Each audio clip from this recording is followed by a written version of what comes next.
Tall poppy syndrome, are you perhaps more afraid of success than failure? Everyone knows what tall poppy is, but perhaps the degree that you're playing small without even realizing it. I think in New Zealand, because it's so massive, it's almost like a fish swimming in that water. You don't notice it unless it really gets pointed out to you. Part of just how deep this can run is, this isn't only just how this limits your financial success, your career, this is your health. Many people are aware of tall poppy syndrome, but I would suggest a lot of people don't realize just how much it is holding them back, or their goals or their vision for their life.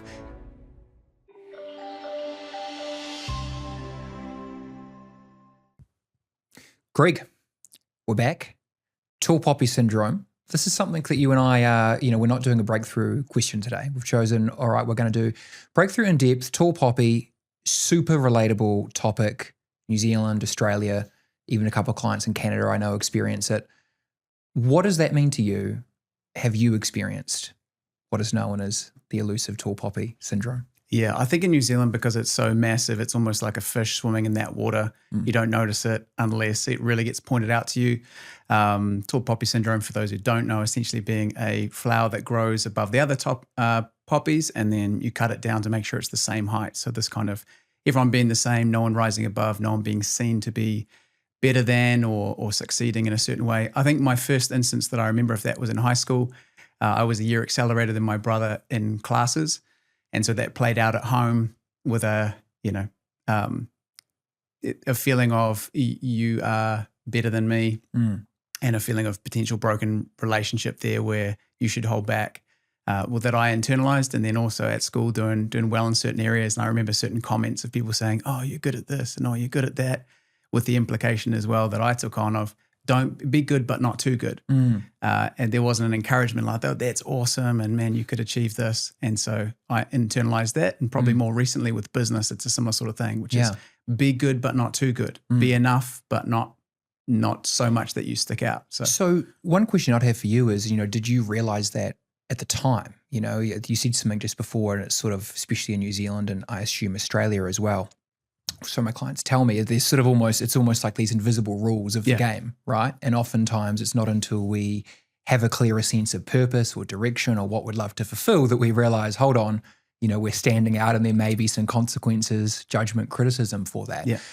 So I'd be curious, when you spoke about your earlier life and your relationship with your brother, did you understand at the time perhaps either what was going on and perhaps some of the challenges that might have came from, you succeeding, or perhaps, further to that, maybe how, were you conscious of perhaps how you may have withdrawn or started playing smaller to avoid that pain or put that relationship first? Yeah, great question. I don't think I was conscious of it at the time. I think I definitely thought, in order to maintain a relationship, this is just what you do. You need to do this. And that was both conscious and unconscious, which was if you want to have good relationships, you can't succeed. I think that's the fundamental thing that I picked up. And then later in life where it more plays out as an internal frustration to realize, I think tall poppy syndrome often plays out for me as I feel like I have potential.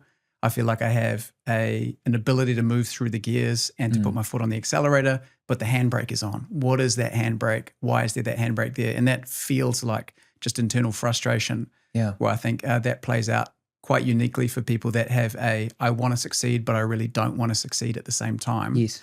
So that made me, both do personal growth work and work with coaches like yourself and being able to try and work out what is that thing that's holding me back. And I'm sure that's relatable for other Kiwis that just have this internal sense of there's more, but I can't access it, or I shouldn't access it, but not too sure what's going on. Yeah. Yeah. And look, you're a great case study here, Greg, and it's partly why I think we both wanted to do this episode. Yeah.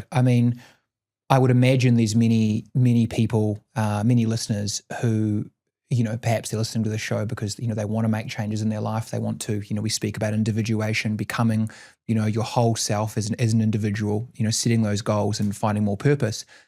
Do you think for you, as you've started to clarify what you want, some of your values around freedom and business, do you think that it's become more progressively obvious to you some of these limiting beliefs or fears or blocks in the way? Because I think, what am I trying to say? I'm trying to say that I think, many people are aware of tall poppy syndrome, but I would suggest a lot of people don't realize just how much it is holding them back, or their goals or their vision for their life is, as we said, almost inhibited by these sort of invisible rules. So has there been a bit of a journey for you? I know that you've sort of really been empowering yourself in business in more recent years. Has there been a bit of an evolution of becoming conscious of just how much this has been affecting you in that realm? Yeah, I think the thing that stands out when you set out to achieve something and you've got maybe internalized tall poppy syndrome being, I need to succeed, but not too much, or make sure I don't stand out or be too different, is that you end up having an anti-vision. So the strongest thing becomes the fear that says, I want to do this, but make sure that you don't do this, or I want to do this, but make sure that this doesn't happen. Yes. And so the speed of that voice that comes into your head is really fast.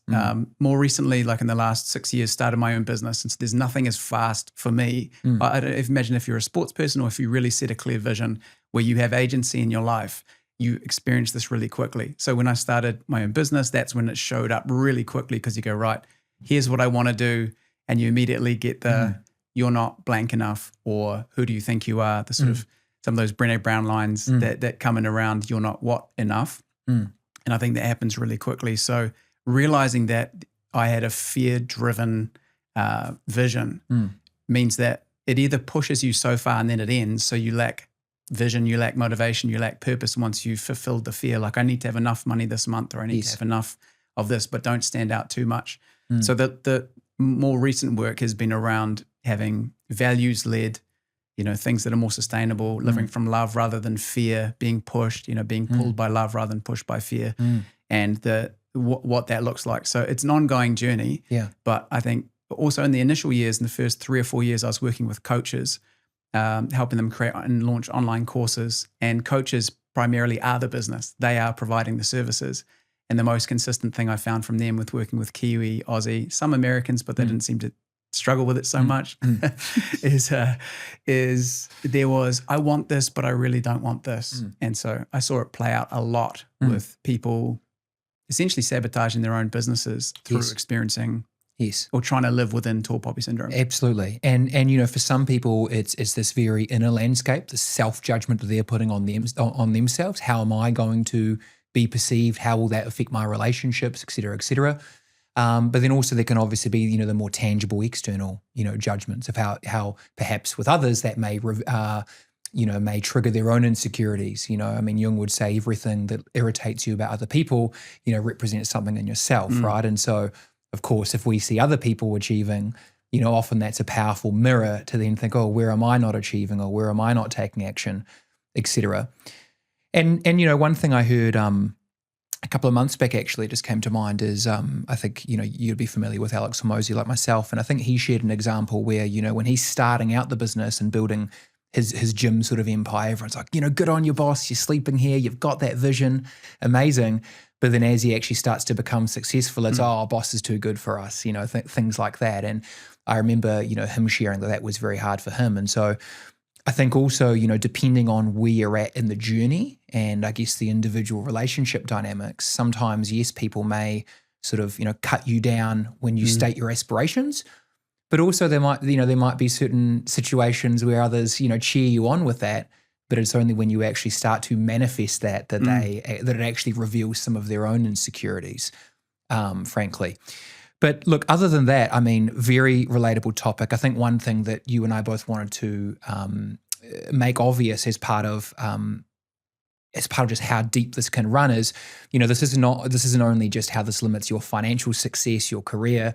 This is your health. If you become too attractive, if you're prioritizing your well-being too much. I remember many years ago when I first started to value health. It's probably around 18, 19 or so. And, maybe I'm, cutting back on the sauce or the salt and various things like that. And I remember my father and my grandmother in particular, it would almost be like, have some sauce, Hayden. You're allowed it. Yeah. And initially, no, it's fine. I'm actually genuinely happy not having the sauce or the cake. Like, I'm feeling good. I'm valuing my health. I'm getting purpose from that. And I soon realized they were almost genuinely offended. Yeah. Because your decisions are making a unspoken statement about my life. yes, That makes me uncomfortable. I would like you to rejoin the tribe, essentially. I'd like you to rejoin what we're doing. And if you don't, you're making me uncomfortable. These kind of... Well, that is exactly it, my friend. And I mean, I've I'm not trying to criticize my family here. I've got a brilliant family relationships. But again, this is all our own projections, fears, and insecurities. And oftentimes, people talk about projections as a negative thing. It can also be, I could be projecting onto my daughter, what I believe has set me up or is beneficial to me, and so I might project that onto her, that I want her to have those benefits. So it could be that someone values more freedom around their food and they reap the benefits of that, and so they want you to live those values, or vice versa. It could be that they're a little bit unhappy with their weight, they don't have the discipline to do it, and so you taking action there can be a powerful mirror. And so understanding how deep it runs, as we said, I think there's many people who might be starting to take action on their goals or values and coming up against some of these hurdles. Or there's probably many listeners who haven't yet maybe got to that point. And perhaps, one message they could get out of today is recognizing how much some of these fears, or what we're calling imposter syndrome, may actually be the block that's in the way of that. So, career, money, finance, sense of self, relationships is a huge one I'll just quickly speak to. Oftentimes we are unfulfilled in our relationships. We don't have that sense of connection, etc. I think we touched on this on the last episode, or at least I know I made a post about it when we spoke about imposter syndrome. And, one dynamic with that that's often not recognized is that mask that we put on to try and be who we think we need to be. Yeah. And I think analyzing that through the lens of the imposter syndrome and perhaps certain negative relationship outcomes we might perceive we have is, well, in one regard, yes, we could say we're fitting in. So we've got this short-sighted metric of fitting in. But on a longer-term horizon, what is the cost of who we think we need to be to fit in? And are we building those relationships based on fear or based on fulfillment and shared values? Yeah, it's a massive backward and forward dance, isn't it? When you're going, who do I need to be acceptable to you? Yes. And you ask that backward and forward. I experienced this massively with people pleasing for many, many years, where you would play out sort of 5 different conversational potential replies and what I would say backward and forward before you'd say anything. So you'd go, if I say this, they might receive it like this, and then they would respond like this, and then, okay, so, and then you'd say something and it's watered down. It's not what you really thought. They're going, kind of, am I talking to you or a representative version of you? And it lacks this conviction and authenticity. And you're not sure why you're being so mousy and timid. But I think that's been my experience previously as well. Something I do want to touch on, I think is really interesting, is I've tried to research a bit of where did tall poppy syndrome come from.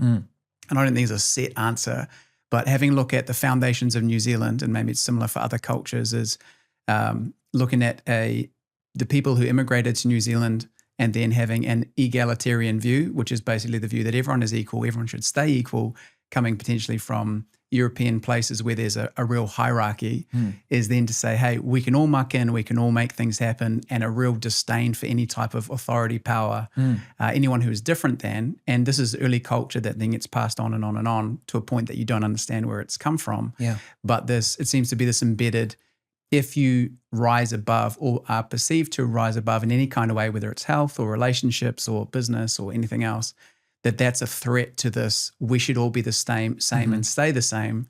But that's that hierarchical view, like you were saying, around if you become that, it means something about me. Yes. If you are able to be the same as me and take action and improve your life or become something different, then that can actually threaten my hierarchical view, because I go lower and you go higher. So in that book, The Courage to be Disliked, he talks quite a bit about not having a hierarchical view of people, but having a horizontal view that you see everyone as equal in value. And then when someone does something, you are free to cheer them on, because let them do what they are doing. And that doesn't mean that I'm lesser because you're doing that thing. But I think that plays out really strongly where you do have a hierarchical view, where if you are to rise or do something different, it threatens me. And I think the result of that often, and where I think that plays out really detrimentally for New Zealand culture, is in order to internally feel okay about you being similar or the same as me, embracing your agency and taking a step forward, I have to resolve the inattention that I feel about not doing that myself. I have to make you either different or I have to make you bad. So to make you different is, yeah, but you had a different upbringing. Yeah, but you had things easier, or you took shortcuts, or yeah, but you uniquely this and I'm not that. Yeah, privilege and all those things. The other thing is I make you bad. So yeah, you did well in business, but it's because you're hungry for money. Or you did well in this, but yeah, that's because you're driven to have everyone know you, and I'm not like that. And so there is this alleviating temporarily of the feeling that I feel inside. Yes. That is, I'm off the hook. Or as Stephen Pressfield talks about, he talks about turning pro is his language for just embracing doing the work. He says a lot of the self-sabotaging behavior that we have is the end payoff of addiction or a lot of other things where we don't do the thing that we feel called to do. The payoff is actually incapacity. So you say, no, I don't want to do those things. I actually do want to reach my goals. But if I can make people who have achieved their goals bad or different to me, then I get the gift of incapacity. I get to be off the hook. Yeah, and while absolutely. that creates short-term relief, it's long-term regret. But yes.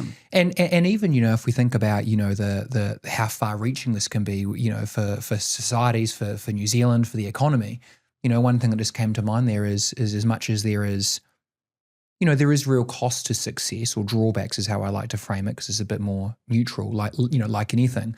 Perhaps there's actually benefits, let's say, for example, if you were succeeding, and that is bringing up certain insecurities in me, or, if I was working with a client, really I would want to get curious on that. I would say, what are those disowned parts within you? What are those judgments? What behaviors or, have you been suppressing that, Greg is reflecting back to you? So, just one thought that come to my mind, Greg, is you actually living more purposefully yourself and embracing those challenges. There may actually be a message in that for others, for your family, for the economy, et cetera, as well. You mean as a benefit of living out, more fully your life? There's actually, it's not all negative, or even can be negative at all. It can be positive. Absolutely. Well, I mean, not I think for you, obviously, and we'll come to that, how you can do that, of course. But, there's a number of different ways of thinking about it. I mean, some people would say where your fear is, there your task is. A number of different sort of analogies I could give. But, most forms of psychology would agree, getting curious about your triggers and leaning into it. I know your colleague Rico speaks about that, as opposed to trying to work around it, right? So there's all the mastery that can come from that, right? If we try and avoid those pain points and triggers, well, one way or another, we will always end up being confronted with it. And that's particularly true in relationships. But if we actually lean into it, then there's actually an opportunity to transcend that and not only have more mental freedom, but lifestyle freedom. Now, where I was going with that is not only for yourself, but for others. So if I notice that I'm being triggered by, Greg's doing so well, to some degree, it's going to depend the journey that I'm on or someone else might be on, if they're ready to look at themselves. But perhaps they, get triggered enough or feel insecure or resentful, however it plays out in them enough by watching as other people succeed, that perhaps enough of that is actually the trigger for them to take action if they're ready. So I think there's not only the benefits of you living more purposefully, but perhaps even a leadership approach of, leading others or helping others, again, look at themselves as well. Before we move on, one thing, we said before is about, standing out in the tribes and that sort of thing. And so there's this inherent sort of safety instinct or mechanism, I think, that is part of Tall Poppy. And I think that's really important, from the perspective of creating fulfilling relationships. I mean, obviously what I'm going to say is find relationships that have similar or shared values or support your values. But at the same time, being realistic, there's always going to be relationships, family members, et cetera, colleagues who don't have the same values and who may judge, who may project this sort of Tall Poppy-like criticism onto you. And I think simply just understanding that, again, that isn't this personal thing that it can often be internalized as, but actually that is their own fears being projected. That is, their fear of, the herd standing out and how that could represent them, et cetera, unconsciously, of course. There's an interesting example here. There's a great book called Why Zebras Don't Get Ulcers. It's actually a health-related book, but one of the examples that the author Robert Sapolsky shares is how zebras are, camouflage. Now, you might look at a zebra and you go, well, they're not actually that camouflage, right? They sort of stand out. But in the herd, they blend in, right? And so if you're a lion going for the zebra, well, you're probably going to get that zebra, if you're that predator, which might be the sort of modern day criticism, let's say, someone standing out. You can get the single zebra pretty easily, but when the zebra's in the herd, it's near impossible or nowhere near as effective, put it that way, to target that zebra. And what they found out in this study is when the researchers actually put some paint on the back of the zebra, I think it was orange paint, the predator or the lion in this instance got the zebra pretty bloody quickly, right? And so that's a huge deal, right? So even in animals, zebra's case in point, you could say there is this sort of pseudo tall poppy where it's advantageous, it's beneficial to their survival to blend in. And the zebra that goes out on his own is the zebra that gets hurt or injured or, maybe a little bit more than criticized in this context. But you see what I mean? And so I think that's really important to share because I don't think it would be realistic to live in this fantasy land where you have similar values to everyone and they only ever support you. We've spoke about in other episodes, there is always going to be that balance of support and challenge in any area, in any relationship, and maximum growth actually occurs on the border of support and challenge. So there's always going to be that, but understanding that perhaps it's not as personal as what we think, that it is representing that insecurity, that trigger in others, whether we're a human or a zebra. And I think also, perhaps we could say that also gives us a little bit of grace as well. I think owning, I obviously live and breathe this kind of work. And even then I was speaking to my partner, I think it was a couple of months ago, I sort of said to her, look, I'm being a little bit cynical here of one of our friends, but X, Y, Z.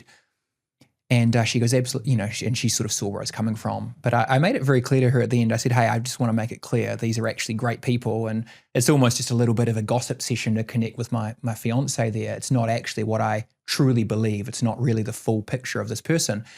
And so I say that just to recognize that I don't think it would be realistic that we don't have these judgments at all and we don't get triggered, et cetera, by others. Again, I think that's where the personal work is. So I think recognizing a bit of a tangent, sorry there, Greg, but recognizing that oftentimes this feels deeply personal. And again, there's a delicate balance of surrounding ourselves with people who support our shared vision, but not this unrealistic expectation that they perhaps, like any of us, aren't going to get triggered or project their values onto us. Yeah, absolutely. I heard a really helpful thing specifically to tall poppy syndrome recently where someone said, if you're struggling with tall poppy syndrome, surround yourself with tall poppies.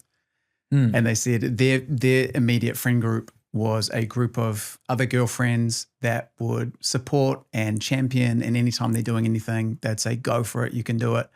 And I thought that was a great, having that social support, and then also recognizing, like you're saying, not everybody's going to be on board with that. It's not likely that you're going to have all your friends and family and your total social and peer group be on board with that. I was chatting with someone a little while ago around putting themselves out for their business and for social media, and they said, "Oh, but I think that putting those that put themselves out there are self-centered, seeking attention, arrogant, this, that, and the other," and went through a few different things. And they were just saying, "I don't want to be like that." And I said to them, look, if you want to grow your business, if you want to put yourself out there, but you are judging anyone else that is putting themselves out there, that same level of judgment is being directed back onto you. Like, in order to be able to do the thing that you actually want to do, which is be able to put yourself out there and share what you do and help people, you have to release judgment of all these people that you've been judging. Like, it's impossible for you to judge those people and take the same action yourself. What do you believe about those people that actually isn't true? Like, do you, Luke Kemmies talks about this when he's talking about judging rich people, that if you say, hey, rich people are all money hungry, self-centered, do you know any that are actually really kind, really generous, really philanthropic, that they actually are doing things from a place of service. And if you know those people, if you don't know them, maybe you should meet some. But actually breaking that label or that black and white assumption that you're living your life under. Absolutely. And going, maybe you should reassess that belief that you've made so black and white. But yeah, releasing that judgment so that you are able to step into it yourself. And as long as you judge other people for the same action that you want to be taking, then it's near impossible to step into it. And ironically, it can become a bit of a loop, can't it? Because if you aren't taking purposeful actions, you're not going to find those people.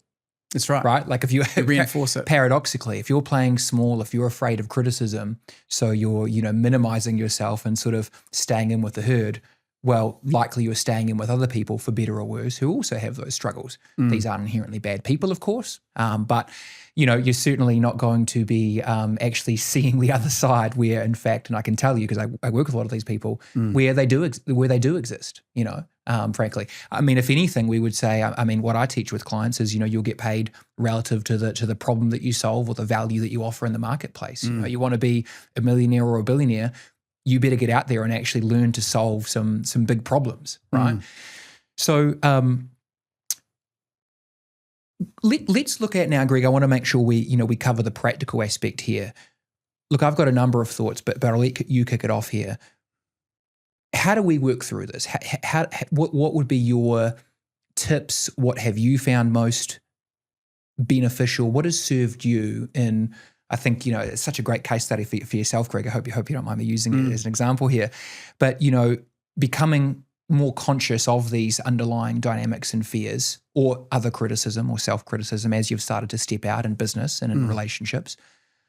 And then obviously in where you've got to now, and I can share some things as well, but what have you found tools, frameworks most beneficial for you in terms of trying to overcome the tall poppy rules of engagement?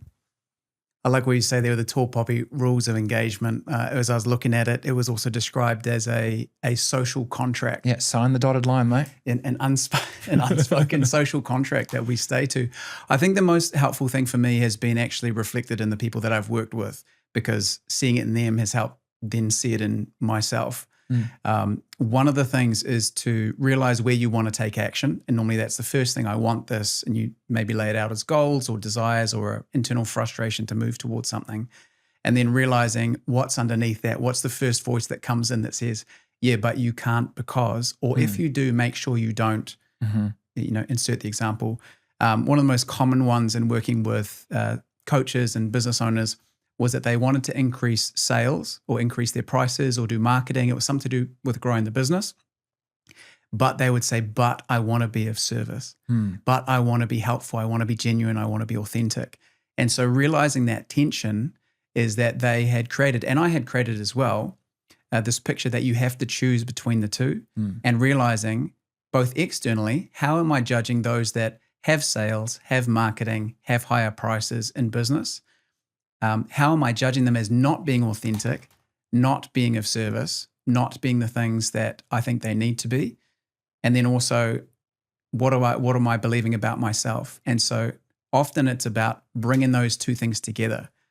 Is it possible to have great sales at a good price for me and for the client that is of service at the same time? So bring in the value, the thing that you really want to be and be known for, and the person from a values point of view. How do I do that and have the thing that I want? Like, how do I collapse this tension? And that's been both powerful for me and for other people, seeing the lights go on. For example, is there a way that you could make great sales and be of service? And as you start to explore that, you go, well, if I really wanted to help people, if I really was acting in their best interest, if there weren't any slimy sales where I'm making the sale, but I don't think it's good for the client, if there was this, you go, oh, actually, I could be of massive service and make good money and then no longer in competition. So normally it's that. And same with showing up online, which people say, I have to get way more confident before I can put myself out there. I say, you don't actually need any more confidence. You need more curiosity and more conviction. So are you really curious about the people you want to help? Do you have conviction about helping them? Do you really want to explore that? It's actually about them, not about you. And sometimes that can flip it for people. And it's been for myself too.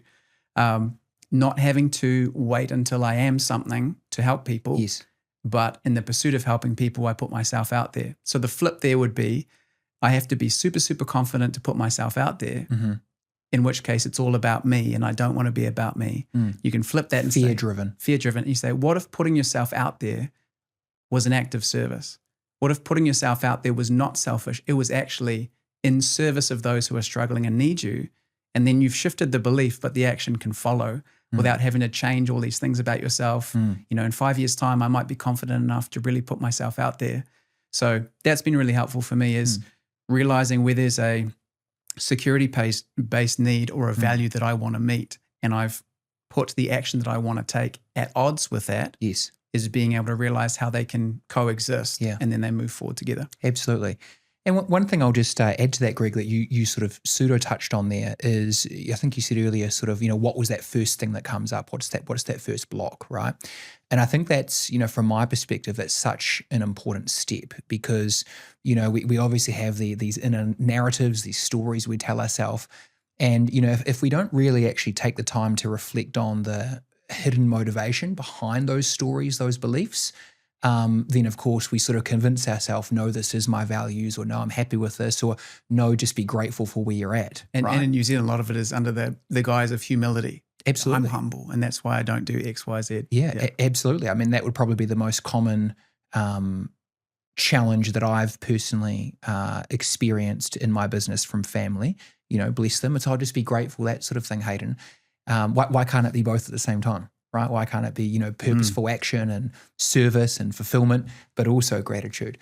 But where I wanted to point out, Greg, of course, is, like one example could be is, let's say that there was an individual who knew that they needed to develop their personal brand to reach their business goals. Let's say they didn't know that. Well, maybe they did know that. Maybe they knew that, or maybe they knew that there would be more, success on the other side of that. How easy would it be for them to convince themselves, I don't want to be all about social media. I don't want to be that person. I don't want to be scrolling all the time. And maybe there's some truth in that, but I would suggest more often than not, there's an underlying motive, which is, well, if I put myself out there, I'm now going to be criticized, judged. Sure. What if I get it wrong, etc. And so I think, again, you've got to your point, you've got to look at what is that first block there. Because, you had some brilliant questions around, well, what does being more values-led look like, the service, being able to marry those two together, absolutely.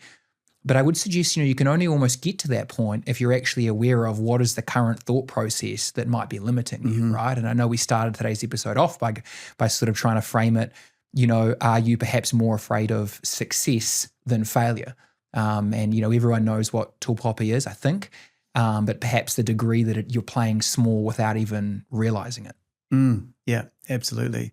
And being able to take that values aligned, I think another thing is being able to have having your people that are giving you that encouragement, that support, the connection from a place. It's why the groups say it's in sports or it's in business or for relationships, having the people that do give you that sense of relational connection, that you have your tribe, you have your people where you are accepted, so that you feel stronger to go out against, people not liking you. That's fine if you don't like you don't like me.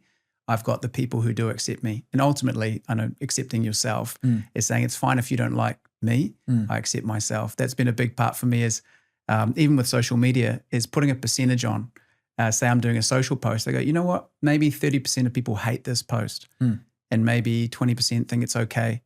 And maybe say 50% don't like it, 30% think it's terrible and don't like it. And there's a very small percentage that think it's okay and resonates with them.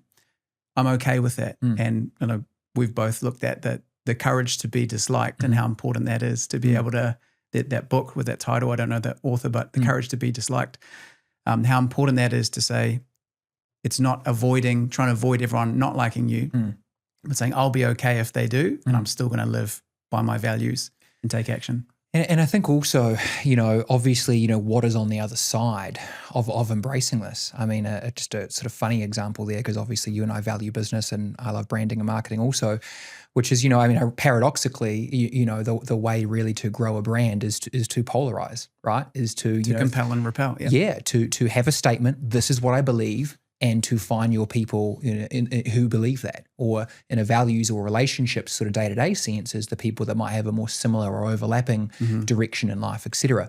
So, it's interesting whether it's business, finance, etc., whether it's getting that product and service out there that solves a particular problem in a particular way that may challenge other brands or competitors, etc., or whether it's finding more values-aligned relationships. I know we've done a lot of breakthrough questions where people talk about value and connection.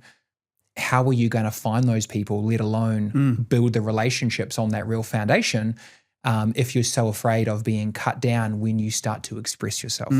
So a lot here. Look, one thing that I will, or sort of my top tips, so to speak, is, we said before earlier, recognizing, what is the first sort of blocks, or almost what is the first layer of the defense mechanisms or protection mechanisms that might be coming up when we start to take action or start to even consider some of these goals or what success means to us. And I think more often than not, I tend to find it sort of 1 to 3 things: fear of criticism, fear of judgment, fear of failure or getting it wrong. And, classic Brownie here is going to be saying, all right, well, where does that come from? What is your relationship with that? And, I think criticism, judgment is obviously something that we've all experienced. But I think in this instance, making it personal and looking at, okay, what actually is our relationship with criticism, if that is really holding us back, and perhaps what are some of the origins of that? Because to the degree that we have that pain and really exaggerated meaning of the pain around criticism, again, is going to be to the degree that we look to avoid that or go around it, which again conflicts with everything we've talked about living a purposeful life. So my suggestions would be that that listeners really reflect on what particularly are, what define the fear, right? You talked about the vision. I think you said vision and the anti-vision. Was that how you? Yeah, essentially the realizing that when you set out to do something, the bigger fear comes in as the second voice of what not to do. Great. And you end up trying to take action based around not experiencing the thing you don't want to experience. So it becomes a don't experience this that pushes you forward instead of a solid vision that you're moving towards. So I would absolutely agree with that. The only difference is the terminology. So I would call it the fantasy versus the nightmare, right? So the degree that we seek something and build something up is the degree that we also create a fear in a worst case scenario we're trying to avoid. I think there's similarities in that. But I think being clear on what particularly, if I was to take action, if I was to stand out, if I was to be that tall poppy or that zebra, what is the nightmare scenario? What even if we recognize that it's unrealistic, perhaps kind of irrelevant, frankly, what is that fear that comes up? And then trying to, even intuitively, I wouldn't suggest this will be too deep for the listeners. Obviously, I'm not expecting them to do the deep work on the various levels that I might take a client through, but recognizing, well, what comes up for you there? I know if I was to think about my relationship with criticism previously, which I've had to work on, there was a time where, when I started my first business, which was a gym and health center, I remember really specifically sitting down with my parents and telling them what I wanted to do and the vision for it. And I remember my father, look, I wouldn't say that he was criticizing me, ironically, but in my memory, that was the way that I perceived it, right? And he was saying, well, what if it fails? Who's going to pay, what about insurance? What about this? What about staff? Pointing out all of these challenges, right? And I internalized that in a way of, this is criticism. He doesn't believe in me. This is me setting my goals. And now there's consequence to that. There's a cost to it. Retrospectively looking back and also doing the self-work, ironically, if I take away the sort of black and white judgments, really what he is doing is twofold. One, he is projecting onto me, frankly, his fears, I would suggest. Sorry, Dad, we all have them. But the other part to it is pointing out, you could say, the blind spots that I might have, right? And so if you can imagine this young boy going into, I want to do this gym, I want to start this, it's going to be great. And sure, perhaps maybe Dad's delivery could have been a little bit better, but he's pointing out, well, what about the lease? What about the insurance? What if it doesn't work after the first year and you've signed a 4-year lease? And to be fair to the big guy, these are all things that I hadn't otherwise considered, right? Now, the reason I tell this story is if I was to hold on to that original story that I had and go, this was an example of pain where my father didn't believe in me and he criticized me, then that ultimately will turn into baggage. And then whilst to a degree that can be a fuel to move you forward, I wouldn't say that it's particularly, clean, purposeful fuel. It's sort of more dirty fuel that's almost, I need to succeed to avoid the criticism. So you see or prove yourself. Exactly. And the problem with that, as much as I work with many successful people who have used that fuel, I mean, there's a reason why they reach out to me, right? That fuel will only take you so far. And so to the degree that you can be the man or you can be succeeding is to the degree that that works. But the moment you attract some criticism or the moment you inevitably make a mistake or fail, the castle that you've built is going to come crashing down. You're going to be very vulnerable to that. You reinforce the core fear that you were trying to run from. Exactly. You reinforce it. And so whilst that's a fuel source, I spoke about this on my interview with the Martin Show a couple of weeks ago, it's a fuel that ultimately isn't going to give you the same level of resilience and adaptability. And you're going to be on this absolute emotional roller coaster throughout that journey. So in terms of asking myself the quality questions, and going back to the relationship with my father, the question was really what were the benefits to my father questioning me, to my father grilling me, to my perception that he didn't believe in me, which probably paradoxically wasn't the case, frankly. And what I found is, as much as it may have been very hard to hear those things, at the end of the day, I was not conscious or aware of all of those blind spots that he'd pointed out. Okay. And so, as we spoke about on other episodes, looking at what those blocks are, the assigned meaning that we've given them and where they come from. Because I think there's always going to be a bit of if that is not addressed, there's always going to be a bit of a cognitive dissonance where we're hearing the theory, we know we need to step into ourselves, but gosh, we still struggle with that criticism so much. And that's usually what my clients will tell me. They'll say, great, Hayden, I want to live my values. I'm on board with all this if they're listening to this episode. But I struggle with it so much. And so looking to understand the origins of it, I think we can start to redefine some of the meaning and instead react emotionally. We can start to live more purposefully.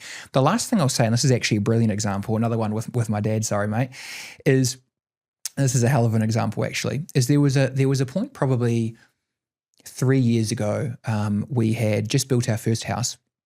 And he comes around and he sort of goes, Hayden, when are you going to get onto your landscaping, mate? It's not done. You need to get onto it. And at this point in my life, obviously I'm doing this work. I was clear on my values, my direction, what gives me purpose. And I said, Dad, respectfully, it's not a priority to me at the moment. My business, my client work, we had a couple of very young kids at the time. Those are the priorities. And I would have obviously given him some context about how, frankly, the work that I do is more rewarding. And frankly, if I was concerned about the landscaping through my own values, what would be more effective is actually just to do more clients, which is more rewarding, pays well, and then I would just pay someone to do landscaping, frankly. And I think my dad literally said to me, who do you think you are? Bill Gates. Wow. Right? He goes, you think you're bloody Bill Gates, mate, He also made that comment, I don't know what it is about Bill Gates. Jamie's laughing because we're talking a bit of crap about Bill Gates the other day, but it's another story for another day.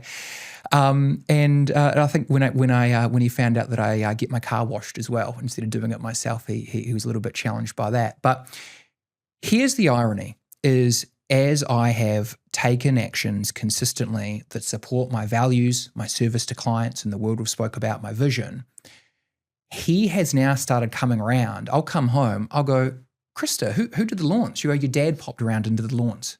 He knows how busy you are. So as I have started to live my values from a place of certainty, not emotional reactivity, I just calmly said, Dad, fair enough. I can understand. I will get landscaping done. It's just not a priority. And now he's seen me come into my own, seen me, be more purposeful, be more fulfilled. And, without sounding too pretentious, obviously I do well and I have great clients. And now he's the one actually coming in unprovoked, bloody mowing my lawns to try and support me, which frankly is the opposite of perhaps that younger boy who sort of wanted his approval and then would get criticized when I wasn't living my father's values. So I just wanted to round things off there by saying, in addition to looking at our relationship with what that fear is and where it comes from, also recognizing that just, again, we come back to where your fear is, there your task is. And even if there is that vulnerability or that fear, leaning into that and taking those actions, people will actually start to see the authenticity of that. You and others will start to reap the benefits or the purpose that come from that. And ironically, that will actually change how other people relate to you, right? It's sort of almost just that in-between period, almost like when you're doing a diet, right? You have that initial calorie restriction period and you're struggling. And then arguably if you're doing, lower calories or keto, you sort of get a bit more adapted and, random analogy, I know. Does that make sense, Greg?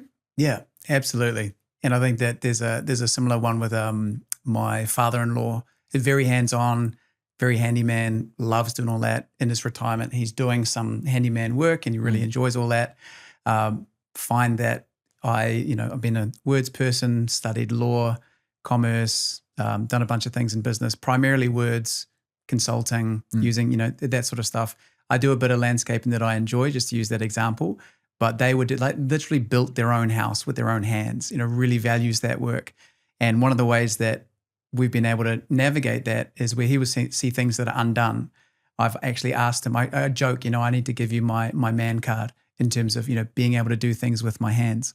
But at the same time, there's a truth part there that he just genuinely values doing things that are helpful with his hands. And so whether it's building the kids a Batmobile that's motorized with a little drill underneath it, and he loves that, and they go on the driveway, or whether it's fixing something, we'll literally take it round to his house, and he's got a weekend project, and he loves fixing things instead of me not doing it. And I'm similar to you, that I would rather work and pay to get something done and be staying in the zone that I enjoy doing, rather than seeing that as a lesser thing.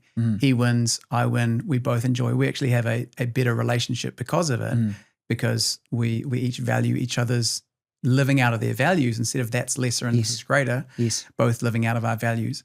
One thing I'll add is I think something that's been helpful for me is, as you were saying, is becoming conscious of the sort of beliefs that you're holding. I had what are the drawbacks to me not living out what I feel is in my heart to do for life and for business. And I listed that out, and, for my family, for myself, for my friends, for society, for the clients, for everyone. And there's when I listed them out, there were real detriments that things would remain undone. People wouldn't be helped. They're held back. They don't get to be in an environment where I believe in their potential and them reaching their greatest good that they can, because I'm not doing it. So how can I do it for them? And then created a list of who stands to benefit if I actually let go of tall poppy syndrome and be everything that I feel I'm called to be. And you list out the benefits and you go, hold on a minute, I benefit. My family benefits, my clients benefit, society benefits, everyone benefits. And I realized in writing them all down and getting clear on them, the perceived downside is mostly in my head and around being aligned with what matters most and doing that. And I think just from doing this episode today, it's a reminder to go back and have a look at those things, that ultimately there is far more upside than there is downside. And most of the downside, if you have a look at it, is mostly in my head about perceived loss of relationship, perceived criticism. Experiences that aren't even relevant to the present day you. That's right. Yeah, and being able to step into that. And then you live with greater freedom, authenticity, living from your values. And like you've said, other people around you have space and encouragement to do the same. Well, mate, I'll just wrap. I mean, ironically, I feel like the list making you sound like me. But look, I'll just wrap up by saying, just to simplify that to a degree, which we haven't yet covered, is to the degree that we're not taking action is to the degree that we are getting something out of that, right? The comfort, the safety, the avoidance of criticism. And so, to your point and what we've said in other episodes, until we start to recognize there's more of a cost to staying the same. If there was a fear, maybe we could say maybe the fear of staying the same is, or not taking action, living a, unlived life, and not, having that purpose, reaching more people, perhaps if there was a fear, perhaps that would be a wiser fear to act from rather than the fear of what others think. So with that, thank you, Greg. Thank you for watching this episode of Breakthrough. If you have a question or a topic you'd love to see us covered, we'd love to hear from you. You can head to breakthroughpod.com and you can either submit a question, which we'd love to answer, or an in-depth topic such as today where we'd love to go deep on. We'll see you next time.